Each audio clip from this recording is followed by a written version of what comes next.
આપણે સૌ જાણીએ છીએ કે આ વર્ષે કમોસમી વરસાદના કારણે ગુજરાતના ખૂબ મોટા ભાગના ગામડાઓની અંદર ખેડૂતોને પાકનો ખૂબ મોટો નુકસાન થયો છે. ગુજરાતના ઇતિહાસમાં પહેલીવાર ખૂબ મોટું પેકેજ કે જે આજ સુધીનું એમ કહેવાય છે સૌથી મોટું પેકેજ, જેમાં 16,000થી વધુ ગામડાઓ જ્યાં લોકો ક્યાંક ને ક્યાંક અસરગ્રસ્ત થયેલા હતા, જેમાં 10,000 કરોડનું પેકેજ આપવામાં આવ્યું. 10 લાખથી વધુ ખેડૂતોએ આ પેકેજમાં હમણાં સુધી અરજીઓ કરી લીધી છે. 1138 કરોડનું પેકેજ જે ઉત્તર ગુજરાતમાં આપવામાં આવ્યું હતું, જેમાં 1.25 લાખ ખેડૂતોએ અરજી કરી છે હમણાં સુધી. જે ઉત્તર ગુજરાતનું પેકેજ હતું એમાં બી ભાવ વધારો કરીને મુખ્યમંત્રીશ્રીએ પ્રોએક્ટિવલી નિર્ણય લઈને બધા જ આખા ગુજરાતમાં એક સરખું 22,000 રૂપિયાનું પેકેજ નક્કી કરવામાં આવ્યું હતું અને એની કામગીરી ઝડપથી ચાલુ છે. આ જે કોઈ લોકોનું રજીસ્ટ્રેશન થઈ ગયું છે એને ઝડપથી આ જે રાહતની રકમ છે એ બી ઝડપથી મળી રહે તે માટે વિભાગ દ્વારા તાત્કાલિક કામગીરી હાથ ધરવામાં આવી છે. આજે મુખ્યમંત્રીશ્રીએ આ પેકેજનું આખું રિવ્યુ લીધું છે, જેમાં મેં કહ્યું એમ જે ઉત્તર ગુજરાત સિવાયનો જે વરસાદના કારણે જે નુકસાન થયું છે તેમાં હમણાં સુધી 10 લાખ ખેડૂતોની અરજી આવી ગઈ છે અને એની પ્રોસિજર ચાલુ છે અને ઉત્તર ગુજરાતવાળામાં 1.25 લાખ ખેડૂતોની અરજી હમણાં સુધી આવી છે. મગફળીના ટેકાના ભાવે ખરીદી માટે રાજ્યમાં હમણાં સુધી 9.31 લાખથી વધુ ખેડૂતોએ નોંધણી કરાવી લીધી છે. ટેકાના ભાવે ગત વર્ષે જે થયેલી નોંધણીઓ એની સામે ચાલુ વર્ષે 2.5 ગણો વધારો થયો છે. ગુજરાતમાં ચાલુ વર્ષે મગફળીના ઉત્પાદનને ધ્યાનમાં લઈને મુખ્યમંત્રીશ્રીએ ભારત સરકારને વધુ જથ્થો ખરીદવા માટે રજૂઆત કરી હતી અને તેના જ ભાગરૂપે આપણે લોકોને આ પરવાનગી મળી છે.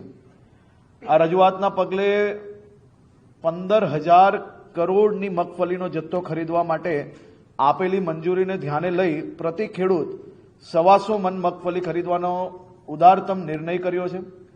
70,000થી વધુ ખેડૂતો પાસેથી 1,177 કરોડથી વધુની મૂલ્યની 1.62 લાખ મેટ્રિક ટન મગફળી ખરીદી લેવામાં આવી છે. અમુક ફોટોગ્રાફ છે જે તમામ સેન્ટરો પર હમણાં મગફળી ખરીદીનો ચાલી રહ્યું છે કામગીરી.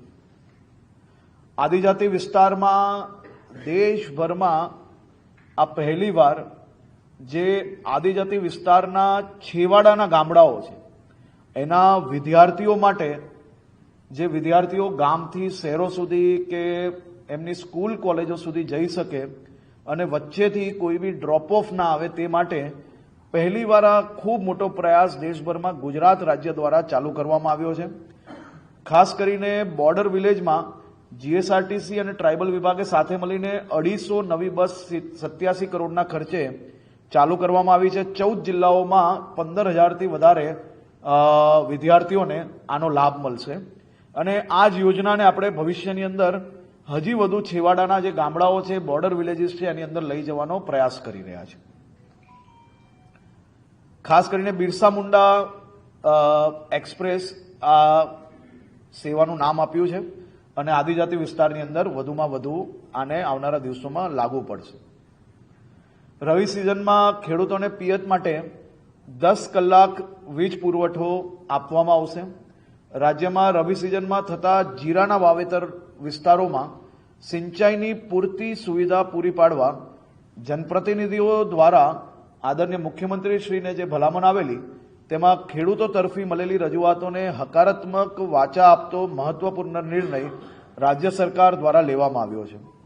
રવિ સિઝનમાં જીરાનું વાવેતર થયું હોય તેવા વિસ્તારમાં ખેડૂતોને પિયત માટે 20મી નવેમ્બર 2025થી જ 8 કલાકના બદલે 10 કલાક વીજ પુરવઠો પૂરો પાડવામાં આવશે. રાજ્યના અમદાવાદ, મહેસાણા, પાટણ, સુરેન્દ્રનગર, વાવ, થરાદ, મોરબી જિલ્લાના 13 તાલુકામાં જીરાનું વાવેતર મોટાભાગે થતું હોય છે. 1,090 ગામોના 49,109 ખેતીવાડી ગ્રાહકોને આનો લાભ મળશે. વધુમાં દાહોદ અને ગરબાડા તાલુકાઓની પણ રવિ સિઝન માટે 8 કલાકને બદલે 12 કલાક વીજ પુરવઠો પૂરો પાડવામાં આવશે, જેના પરિણામે 191 ગામમાં 9758 ખેડૂતોને આનો સીધો લાભ મળશે. તાલુકાઓની યાદીને બધું તમને આપવામાં આવશે. ગુજરાતમાં આજે જ આપણે જોયું કે અમારા એક મંત્રીશ્રી આ બાબતે સવારે જ માહિતીઓ બી આપી છે અને વન્યજીવોનું સંવર્ધન માટે રાજ્યના તમામ વિભાગો, ખાસ કરીને ફોરેસ્ટ ડિપાર્ટમેન્ટને હું અભિનંદન આપું છું કે જે પ્રકારે કામગીરી કરે છે તે થકી રાજ્યની અંદર વન્ય જીવોને સંવર્ધન માટે ખૂબ સારી કામગીરી થઈ છે. નેક્સ્ટ,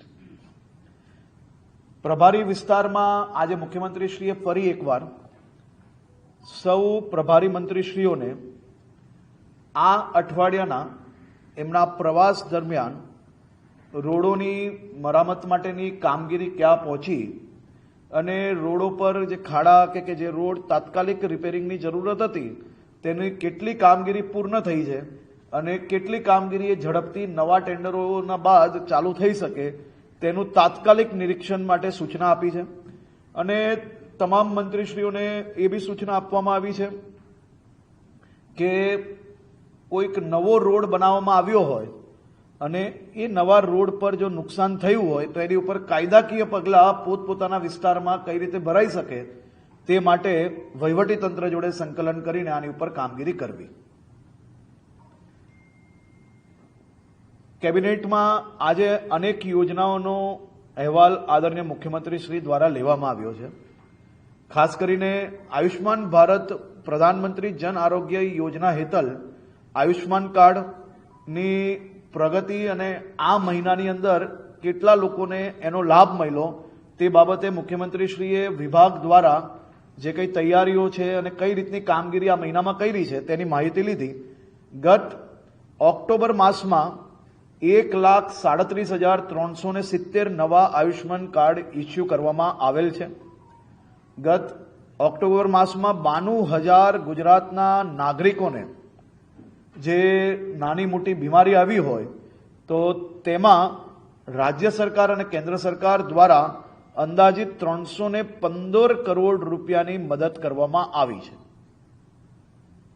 નમો લક્ષ્મી યોજના એ રાજ્યના ખાસ કરીને દીકરીઓ માટે આશીર્વાદ સ્વરૂપ આ યોજનામાં ઓક્ટોબર મહિનાની કામગીરીનું વ્યૂ આદરણીય મુખ્યમંત્રીશ્રીએ કેબિનેટમાં લીધું છે. ખાસ કરીને નમો લક્ષ્મી યોજના એ રાજ્યની મધ્યમ વર્ગની દીકરીઓ માટે ખૂબ જ મહત્વપૂર્ણ યોજના છે. માધ્યમિક અને ઉચ્ચતર માધ્યમિક શાળાની વિદ્યાર્થીનીઓ માટે શિક્ષણની સાથે સાથે પૂરતું પોષણ મળે અને તેઓનું સશક્તિકરણ થાય તે હેતુથી તેઓને આર્થિક સહાય આપવા માટે આ યોજના શરૂ કરવામાં આવેલ છે. રાજ્યની સરકારી અથવા અનુદાનિત પ્રાથમિક શાળા અથવા આરટી અંતર્ગત ધોરણ 1 થી 8નો અભ્યાસ પૂર્ણ કરી ધોરણ 9માં પ્રવેશ મેળવેલ હોય અથવા ખાનગી પ્રાથમિક શાળામાં ધોરણ 8નો અભ્યાસ પૂર્ણ કરેલ હોય અને જેઓની કુટુંબની વાર્ષિક આવક 6 લાખથી ઓછી હોય તે સૌ લોકો આ યોજનાના લાભાર્થી બની શકે છે. આ યોજના અંતર્ગત અંદાજિત 11 લાખ વિદ્યાર્થીનીઓને ધોરણ 9 થી 12નો અભ્યાસ પૂર્ણ કરેથી કુલ 50,000 સુધીની સહાય મળવા પાત્ર છે. આ યોજના માટે 2025-26ના અંદાજપત્રમાં 1250 કરોડની જોગવાઈ કરવામાં આવી છે. નમો લક્ષ્મી યોજના શરૂ થયેથી અત્યાર સુધીમાં 10 લાખથી વધુ વિદ્યાર્થીનીઓને 1,000 કરોડથી વધુની આર્થિક સહાયની ચૂકવણી થઈ ચૂકેલ છે. ચાલુ નાણાકીય વર્ષમાં ઓક્ટોબર માસ સુધી 465 કરોડની સહાય ડાયરેક્ટ વિદ્યાર્થીનીઓના બેંકમાં ચૂકવવામાં આવી છે. નમો સરસ્વતી વિજ્ઞાન સાધના યોજનાનું બી આજે મુખ્યમંત્રીશ્રીએ કેબિનેટ દરમિયાન રિવ્યુ લીધું છે. આ યોજના થકી ગુજરાતના વિદ્યાર્થીઓ વિજ્ઞાન તરફ પોતાનું સપનું સાકાર કરી શકે તે માટે આ યોજના ખૂબ જ મહત્વપૂર્ણ સાબિત થઈ છે. વિજ્ઞાન પ્રવાહના અભ્યાસની અગત્યતાને ધ્યાને રાખીને વધુ પ્રભાવશાળી વિદ્યાર્થીઓને વિજ્ઞાન પ્રવાહમાં પ્રવેશ મેળવી ધોરણ 12 સુધીનો અભ્યાસ પૂર્ણ કરે તે માટે આવા વિદ્યાર્થીઓને પ્રોત્સાહિત કરવા નમો સરસ્વતી વિજ્ઞાન સાધના યોજના અંતર્ગત ધોરણ 11 થી 12 વિજ્ઞાન પ્રવાહ લેનાર વિદ્યાર્થીઓને આ સહાય આપવામાં આવે છે. આ યોજના અંતર્ગત અંદાજિત 1.5 લાખ વિદ્યાર્થીઓને ધોરણ 11 અને 12 વિજ્ઞાન પ્રવાહને અભ્યાસ પૂર્ણ કરેથી કુલ 25,000 સુધીની સહાય મળવાપાત્ર છે. આ યોજના માટે 2025-26ના અંદાજપત્રમાં 250 કરોડની જોગવાઈ કરવામાં આવી છે. નમો સરસ્વતી વિજ્ઞાન સાધના યોજના શરૂ થયેથી અત્યાર સુધીમાં 1.5 લાખથી વધુ વિદ્યાર્થીઓને 161 કરોડથી વધુની સહાય ચૂકવણી થઈ ચૂકેલ છે. ચાલુ નાણાકીય વર્ષમાં ઓક્ટોબર માસ સુધી 25 કરોડની સહાય વિજ્ઞાન પ્રવાહના વિદ્યાર્થીઓને ચૂકવવામાં આવેલ છે. અનુસૂચિત જાતિના મારા સૌ ભાઈ બહેનો માટે ડોક્ટર આંબેડકર આવાસ યોજના થકી રાજ્યમાં તેમને ખાસ કરીને પાક્કા ઘરનું સપનું સાકાર કરવાની યોજના આ સફળતાપૂર્વક આ યોજના ચાલી રહી છે અને આનું બી રિવ્યુ આજે મુખ્યમંત્રીશ્રીએ કેબિનેટ બેઠક દરમિયાન લીધું છે. આ યોજના અંતર્ગત અનુસૂચિત જાતિના નાગરિકોને ઘર બાંધવા માટે એટલે આવાસ માટે લાભ આપવામાં આવે છે. નાગરિકોને 1.70 લાખની સહાય આ યોજના થકી આપવામાં આવે છે. છેલ્લા 4 વર્ષમાં 28,924.34 લાખના 67,021 લાભાર્થીઓને આ યોજનામાં લાભ આપવામાં આવ્યો છે. ચાલુ નાણાકીય વર્ષમાં ઓક્ટોબર માસ સુધી 43.47 કરોડની સહાય ચૂકવી લેવામાં આવી છે. કુંવરબાઈનું મામેરું આદરણીય મુખ્યમંત્રી શ્રી ભૂપેન્દ્રભાઈ પટેલ સાચા અર્થમાં અનુસૂચિત જાતિની દીકરીઓ માટે પિતા, મામા અને પરિવારના વડીલ તરીકેની ભૂમિકા ભજવી રહ્યા છે. આ યોજના અંતર્ગત અનુસૂચિત જાતિની કન્યાઓને લગ્ન પ્રસંગે મુખ્ય લાભ આપવામાં આવે છે. આ યોજના અંતર્ગત 12,000ની સહાય લગ્ન દરમિયાન દીકરીને આપવામાં આવે છે. છેલ્લા 4 વર્ષમાં 4701.27 લાખના ખર્ચે 40,226 લાભાર્થીઓને આ યોજના અંતર્ગત લાભ આપવામાં આવ્યો છે. આ નાણાકીય વર્ષમાં ઓક્ટોબર માસ સુધી 7.76 કરોડની સહાય ચૂકવવામાં આવી ચૂકેલ છે. ખાસ કરીને અનુસૂચિત જાતિના વિદ્યાર્થીઓ વિદ્યાર્થિનીઓને વિદેશમાં ભણવાથી એ લોકો ક્યાંય ને ક્યાંય એમનું સપનું સાકાર થઈ શકે. કોઈ બી ધનિક પરિવારની જેમ અનુસૂચિત જાતિનો બી જે બ્રિલિયન્ટ વિદ્યાર્થી વિદ્યાર્થિની હોય એને બી જો વિદેશમાં કોઈક એવી ફિલ્ડ હોય કે જે ભણવા જવા માંગતા હોય અને ફાઇનાન્શિયલ કારણોસર ભણવા ના જઈ શકતા હોય તે લોકો માટે ડોક્ટર આંબેડકર વિદેશ અભ્યાસ લોન એ ખૂબ જ સફળતાપૂર્વક આ યોજના થકી લોકોને લાભ મળી રહ્યો છે. આ યોજના અંતર્ગત 15 લાખની લોનની સહાય આપવામાં આવે છે.